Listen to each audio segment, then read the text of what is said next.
How you doing there? Welcome back to Babylon Talmud. Today we're studying Daf, I think Mem Hey. Why not?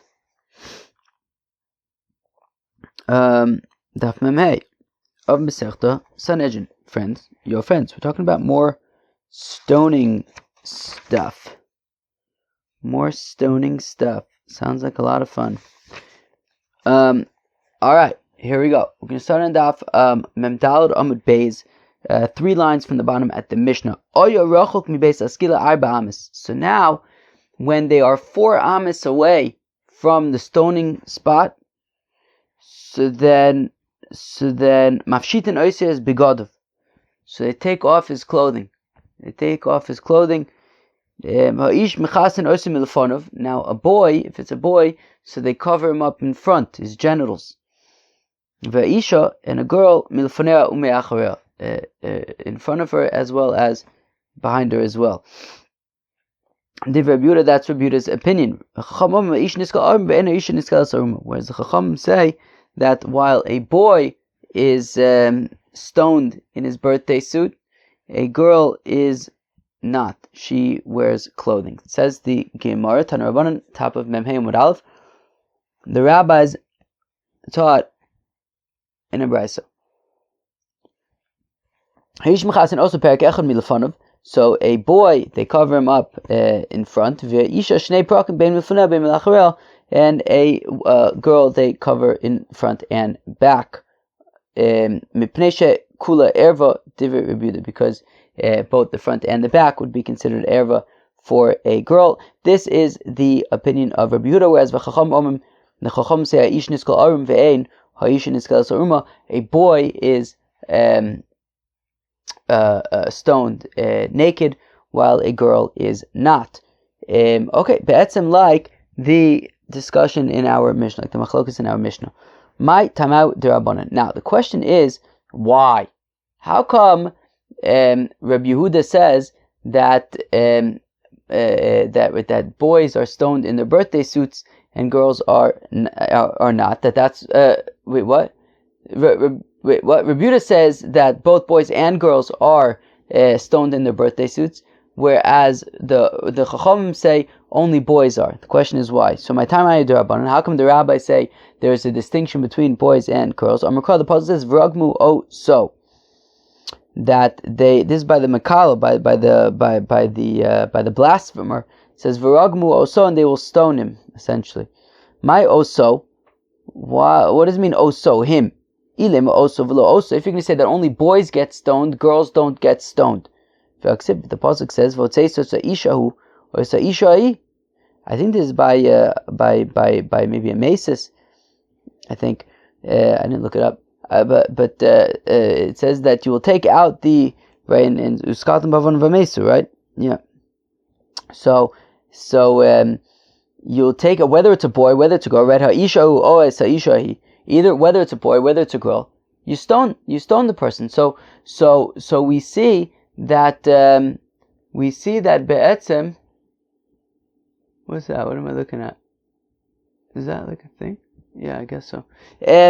So what do we see? So we see that girls do get stoned. So it can't be that oso means to the exclusion of girls. Elamai oso below ksuso ha osa bichsusa. It means oso.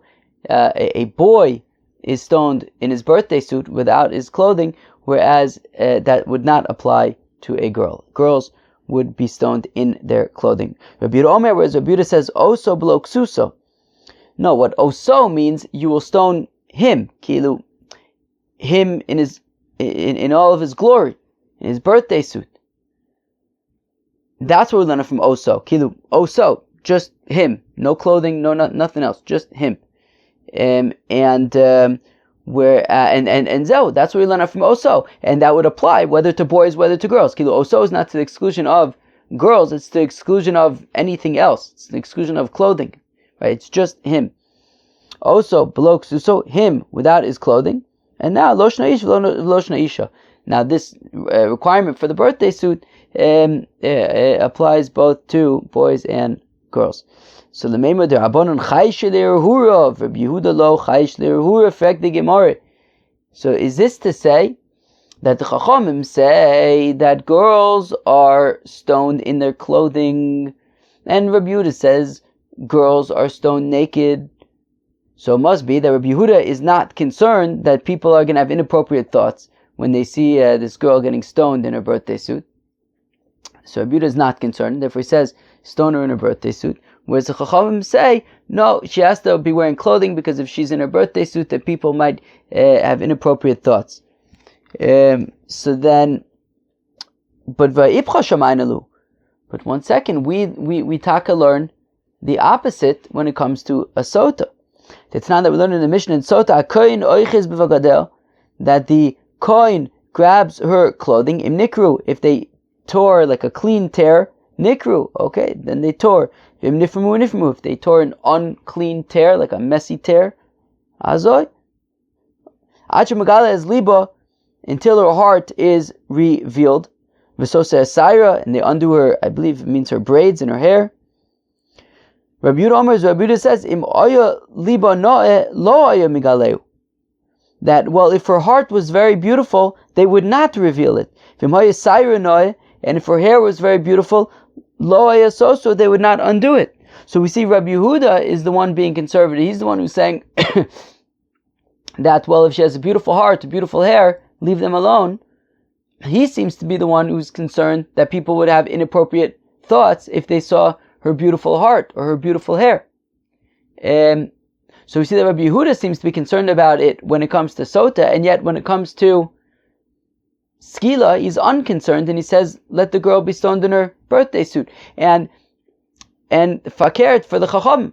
The Chacham say over here, apparently, that they say that she's stoned in her clothing.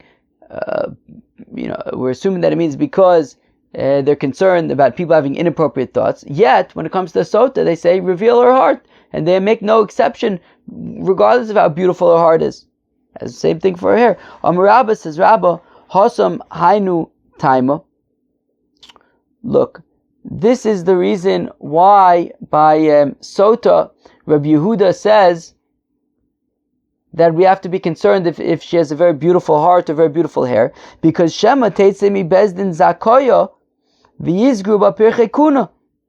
Well, a sota, what's a sota? Sota was a woman suspected of having a extramarital affair. Hopefully she didn't do it. We don't know if she did it or not. That's why we give her this drink to drink, and the drink is gonna based on how she reacts to the drink, that'll determine whether she had an affair or not. So we don't know. Hopefully she didn't. Hopefully she's innocent. And if she's innocent, well then she's going to go free and go home. And what about everybody who saw? What about the Kohanim were there? The young Kohanim? What about the people who saw her beautiful heart or her beautiful hair, and they're going to have inappropriate thoughts after the fact? So therefore, Rabbi Yehuda says, by sota we have to be concerned that hopefully she's innocent, and then people are going to have inappropriate thoughts about her afterwards. But over here, hacha hamikdala. But over here, by stoning, nobody's going to see her afterwards. She's going to be in Wellwood. And if you're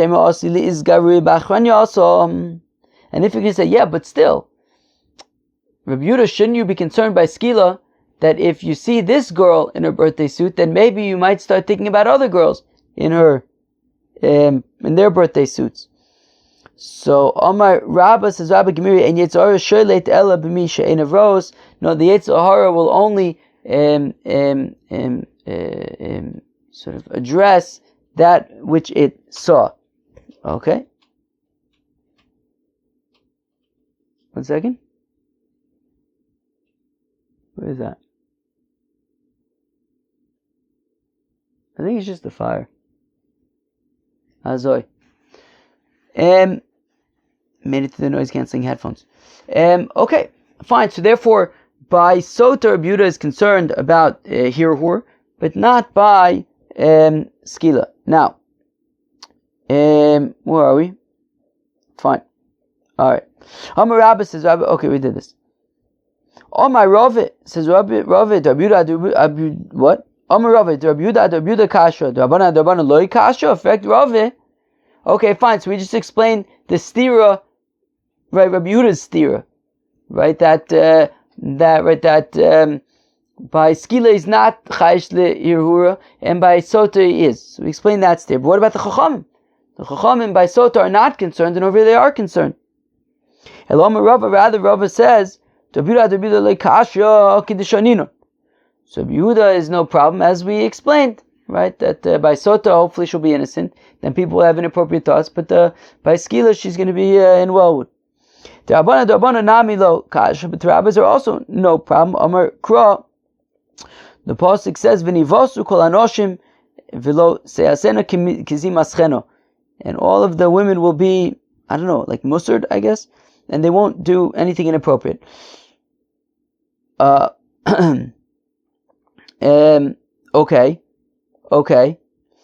So therefore, by sota, we need sort of this woman to be like disgraced, so that people will say, "Hey," right? They'll learn their lesson and take musar and say, "Hey, we don't want to do that." But over here, by skila, the fact that she's being stoned is like a pretty good point, and people will be careful. So we don't need to do more than that. And if we can say, we'll do both, stone her and do it in her birthday suit. Rav Nachman, Rav Abba, by Abuah, says Rav Nachman, and then Rav Abuah. The pasuk says, "V'ahavta l'reacha kamoicha." You have to love your fellow like yourself. Brolo misa yofe, and that means that even in the context of capital punishment, you still have to apply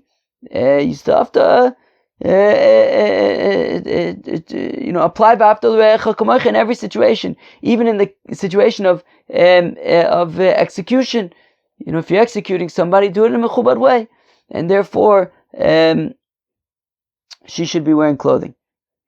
Lemud of Nachman Tanoi. So let's say, therefore, that this statement of Rav Nachman about v'ahavta l'reacha kamocha brolo misayofa is takamachlikas Tanoim, that the Chacham seem to be concerned about it. Rabbi Yehuda is not concerned about it. Lo nit tuchuli almo islu to Rav Nachman. No, actually, Rabbi Yehuda also agrees with Rav Nachman that brolo misayofa. The question is, how do you define misayofa? What would a person prefer? Would they prefer to die quicker or to not be in their birthday suit? The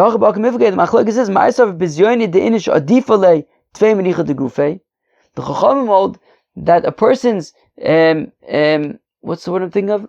A person's dignity is more important to them than their personal comfort. Meaning,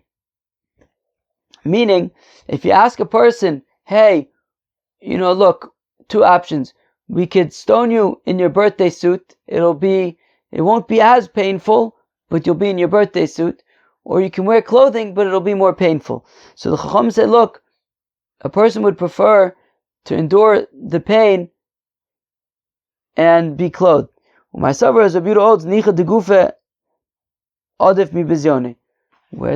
holds that a person's personal comfort is more important to them, and therefore stone them in the birthday suit so it'll get done quicker. My throat's getting dry. 1 second. Okay, hopefully that'll help. Givaldig. Where are we? Alright, we're up to a new Mishnah. Beis Haskila aya gavoya shtei koimis. The stoning thingy was 2 stories tall. They would push him off 2 stories. One of the witnesses who testified against him pushes him by his hips, and he falls down. Nepachalibo, if he falls flat on his chest, so we flip him over, so he's on his back. V'mezba, now if he died from the fall, yotza, azoy, you're done. V'imlav, but if he did not die, he's still alive, hasheni noitel se'evin v'nos na'liboy, so then the second witness takes a stone that's there and chucks it on his heart. Imez boyotza, if now he's dead, okay, done. You're done. V'imlav, but if he's still alive, rigimosoy b'chol Yisrael. So then all the Yidden throw stones at him. and then he'll die. Shneimar, as the Apostle says, Yado Eidin Tia Baba Yishona, that the hand of the witnesses shall be in him foished, Lamiso, to kill him, V'yad Kol Am Ba'achrona, and then afterwards all of the people throw stones. Okay, they have to be careful, because if they throw stones from opposite sides, you can have people throwing stones at each other. So maybe they'll have to go on one side and throw stones. Very interesting. Okay. Says the Gemara, Tana v'koyim shaloi, and also the height of the guilty person, of the condemned fellow. Kilu, the stoning platform is 2 stories tall, and then there's also the height of the person, because he's standing when they push him off. So Be'etzim, he's falling Kilu like 3 stories, because Harikan Shalish, it's 3 stories. Why do we need to stone him from so high? V'aminu, but we learn, but we have a contradiction. We know from Bava Kame that a boar that is capable of killing has to be 10 tvachim deep. So we see, right? We say that what? Whenever we need to define a height for killing somebody, it's 10 tefachim. So why are we chucking him from Betzim from like 3 stories? 10 tefachim should be enough. Rav Nachman and Rabbi Baravua says, Rav Nachman and Rabbi Baravua, like we saw earlier, you shall love your fellow like yourself. Burla misayafe, even if you have to kill him, make it a good death. And therefore, chucking him 10 tefachim is not going to kill him very good. But if you chuck him from higher up, he'll fall stark and die, or at least be very, very injured. If that's the case, well then why don't you make it more? Make it 30 stories. Well, if you do that, it becomes a messy situation. I mean, everything goes flying in all directions. His arm is over there, his fingers over there, toe is in another place, his heart and his guts are splattered and blood, and it's a big mess if you do it from too high. So they said, look, 3 stories, that works. Alright. Okay. Tanu Rabban. How do you know that you push the guy? Tamlomer Yaro. Right? Because the boss says, O Yaro, Yare, O, where was it? O Sakoi Sakel, O Yaro, Yare. I think it says by Maimon Arsinai. That so it says Yaro, and it's like Yara Vayom, to be like thrown around. So it's like the witnesses throw him off of the platform. And I know that we throw stones. Tamalomer Sako says stone. How do you know that you do both? You push him, and if he's still alive, then you stone him. So Tamalomer Sako Yisakel or Yara Yara. It says both Sako Yisakel and Yara Yara, so you do both. Oh no, I'm sorry. So Sako Yisakel doesn't just say Sakol or Yoreh, it says Sakol Yisakel, it's saying that you do both. Right? The double lashon means to do both. Minayin shemez b'dchia yotza, and how do you know that if they don't have to do both? That if you push him off the platform and he dies, then you're yotze. Tamalomer o yoru yoreh, right? Or yoru either, right? If you did if you did just one of them, that's enough. How do we know that this applies also for future generations? What does Rashi say? That there needs to be a push. Right? It's in the future, and then it's in the future. So it's not just for now, but for all future generations as well. Givaldik. Vimlab aid asheni notel se'evin. So we said, so if he falls from the platform and he dies, so then they're yotze. But if he's still alive, then the second witness takes the stone that's there and chucks it on the guy. Notel, what do you mean he takes it? The second witness by himself takes this stone. Vatani, we learned by Shimon ben Elazar. It says Shimon ben Elazar, Evan oisa sham, masu shnei bnei adam. That there was a stone there that it took 2 people to pick it up. Not levanos na'alibo, and then he throws that on the guy. Imeis bayotza, and if he then dies, he's yotza. So we see that it was maser shnei b'nei adam. The stone was so big, it needed two people to pick it up. So why are you saying that just one of the witnesses is throwing it? But affecting Gemara, 1 second. But for the time of Tichshel Achigufa, if you look at that brisa, it's a weird brisa, because on the one hand, you're right, it says Maser Shnei B'nei Adam. You're right, on the one hand, it says that it's so big that you need two people to pick it up, but at the same time, Not of Nos Alibo, it says in the single tense that he takes it and throws it on his heart, on the guy's heart. So Elo Demadle Le Lo Bade Chavre, rather it's big enough that you need two people to pick it up, but then once it's picked up, V'shadi Leiu, then one of the witnesses by himself is able to throw it. Ki'echid Tabi Marzaya, so it'll be stronger. Two people throwing something, they're going to be out of sync. One person throwing something, it's starker. So yeah, it was big. It was too big for one person to pick up. So you need two people to pick it up. Once it was picked up, then one of them was able to just chuck it and givaldig, and that would be better. So if the guy is still alive, so then all of the Yidden start throwing stones. But we learn in a brisa that this never happened. Once you throw him off the platform, and then the other witness chucks that big stone on his heart, the guy is gestorben. He's already in Wellwood. So what do you mean that then everybody's going to start throwing stones? You're not going to get that far. So and for the Gemara, Mikamina do Ovid, the Mishnah is not saying is that this happens, that all the Yidden throw stones. You're right, it never actually happened in practice. The Mitzrich Koamina. What it's saying is that in the event that it did get to this, like what happens? What happens? You push him off the platform. One of the witnesses then throws a stone. He's still alive. What do you do? Okay, the answer is if it happens, it never has happened. But if it happens, so then all the Yidden start throwing stones at the guy. Okay. Omer Mai, we said Evan Oisa Chule, that there was a stone there. That a stone that a person is stoned with, and the tree that he's hanged on, right, as we're going to learn in the next mission at the bottom of this Amud, that all of those who are stoned get hanged, or the sword that his head was sliced off with, or the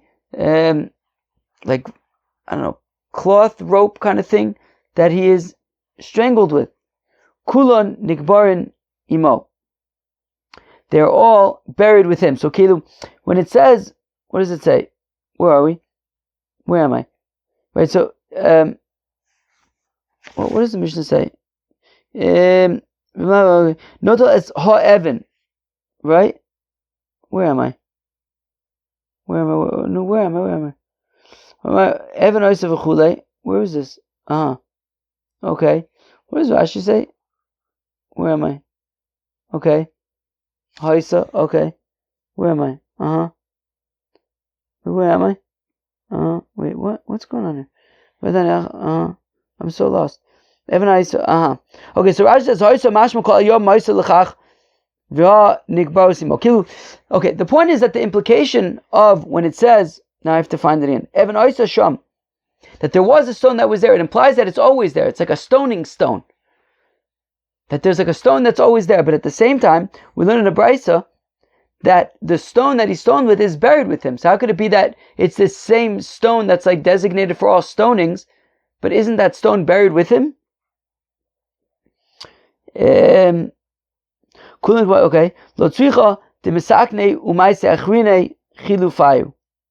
No, what happens is, yes, you buried the stone that he's stoned with. Yeah, as a memento, I guess. So you buried the stone that he's stoned with, but then immediately it's replaced, and then that one's kind of waiting there for the next stoning.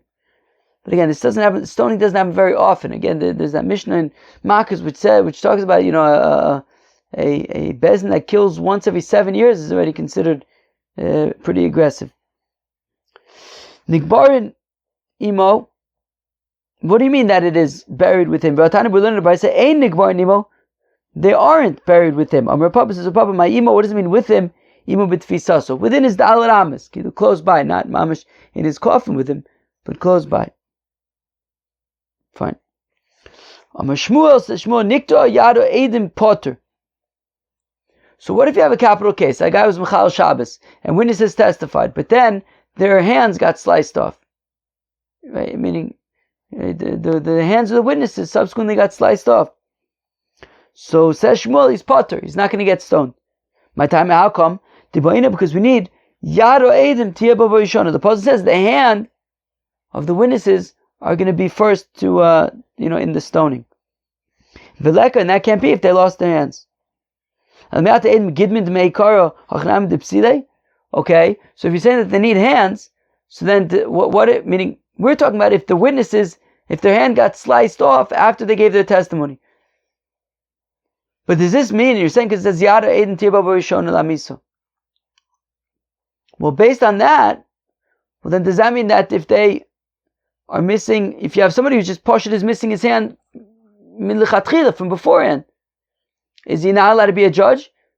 What? Is he not allowed to be a witness? That wasn't listed with the issues that have to do with witnesses. So Shani Yosem, no. It's talking about specifically when the witness loses his hand after giving the testimony. The hand that the witnesses had at the time of their testimony, that hand needs to be the one to push the guy off the platform. And if they lose their hand, then they can then they don't have it anymore, and they can't do Yad Edim Tia Baba Rishona. But if he was missing a hand milchatchila from the beginning, from the outset, well then that's a different story. That's not what this pasuk is talking about, and that would be okay. My throat is dry again. I don't know. I should probably drink again. 1 second. Okay. So we say Meizvei. I don't know how much that helped, but we have a contradiction. If two witnesses will come to Bezdin and say, we are testifying about a certain person, that he was condemned, I guess, for skila in a certain Bezdin, and so and so and so and so were his witnesses. How is it Yaharig? We'll kill the guy based on that testimony. But in this case, you have two random people coming and saying that we're testifying that this person was found guilty in this court, and these were his witnesses. So how could they stone him based on that? Because these witnesses would have to be the ones to push him off the platform, but that's not the Yada Edim who testified against him. So Tirgum Shmuel, but Beheinen Edav. So Shmuel would say it's talking about where the witnesses who are coming to say this, that were testifying about this guy, that he was found guilty in a certain court, and these were his witnesses, they are, the ones saying this are those witnesses. So therefore it is the original witnesses. Okay. Where is that my hair? Probably. Okay. Fine. Where am I? Now 1 second. It sounds like Shmuel is taking this pasuk literally. It says Yad Edim Tia Baba Rishona. Therefore, they must have their same hand. Are we to take that so literally? Right, that if somebody kills, so then we kill him. So all I know is that you kill him by slicing off his head with a sword. That's it. I think it's right. Slicing off his head with a sword. Yeah. Where am I? And how do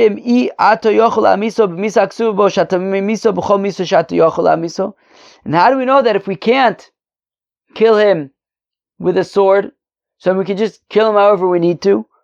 So most Yuma Samake Mikomakum says he shall surely die, and therefore kill him any way you need to. So we see that when it says that he gets saif, a sword, it isn't so literal.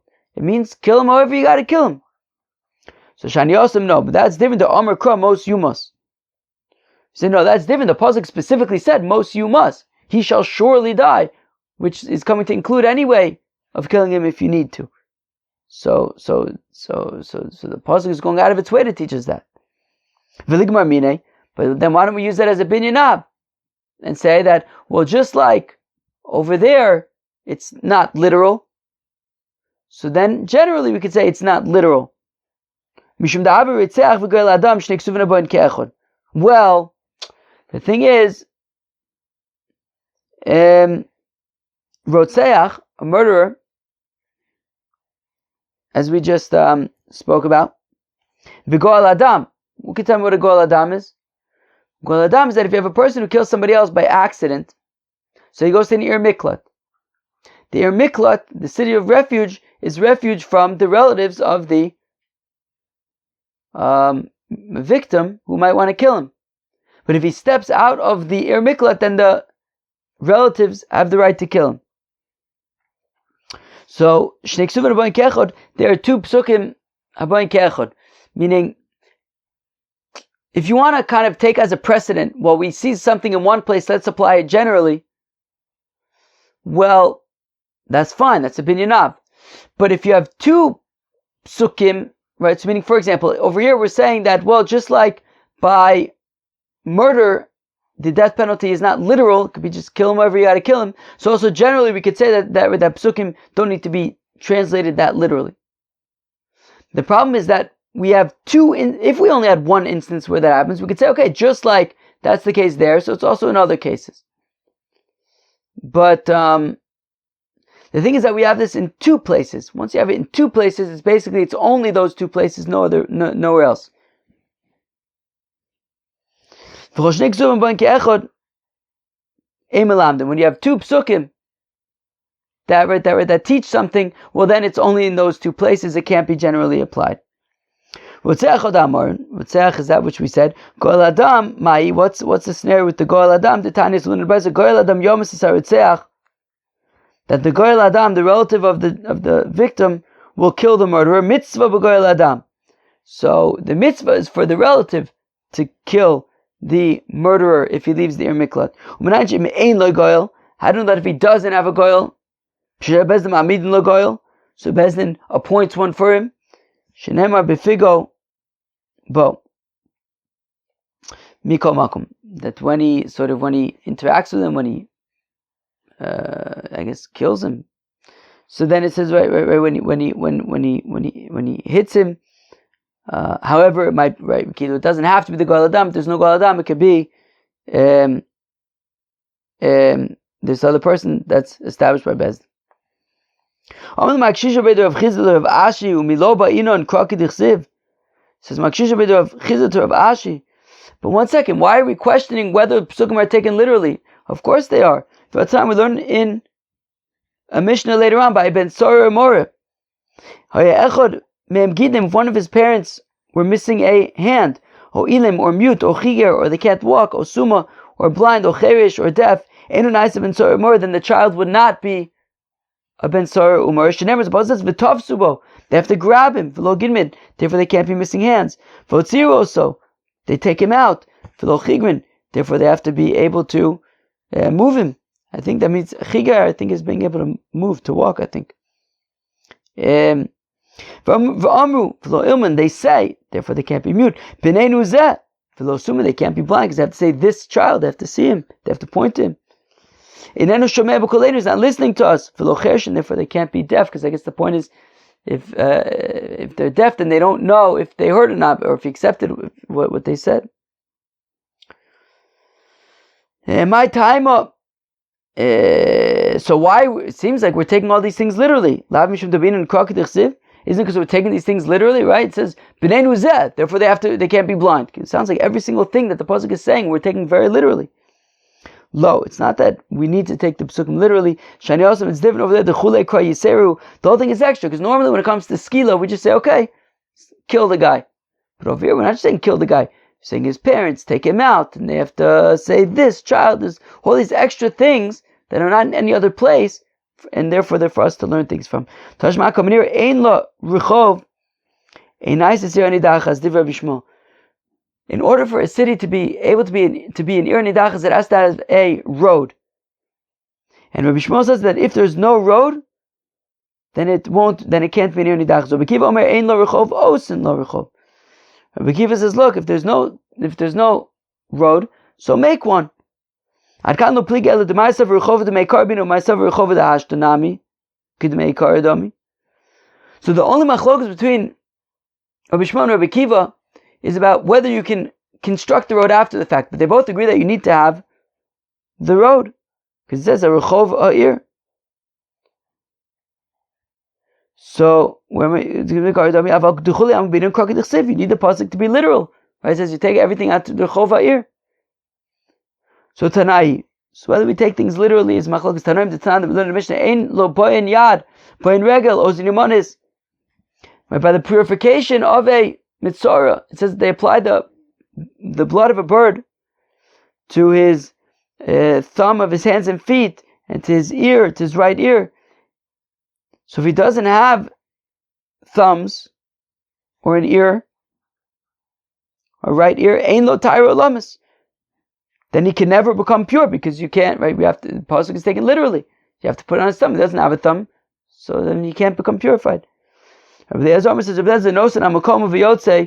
look, you just put it where the thumb was, and that's enough. Rabbi Shimon Omer nosen al smol of yotze. Shimon says you can put it on the left one. That's also acceptable. Peace out.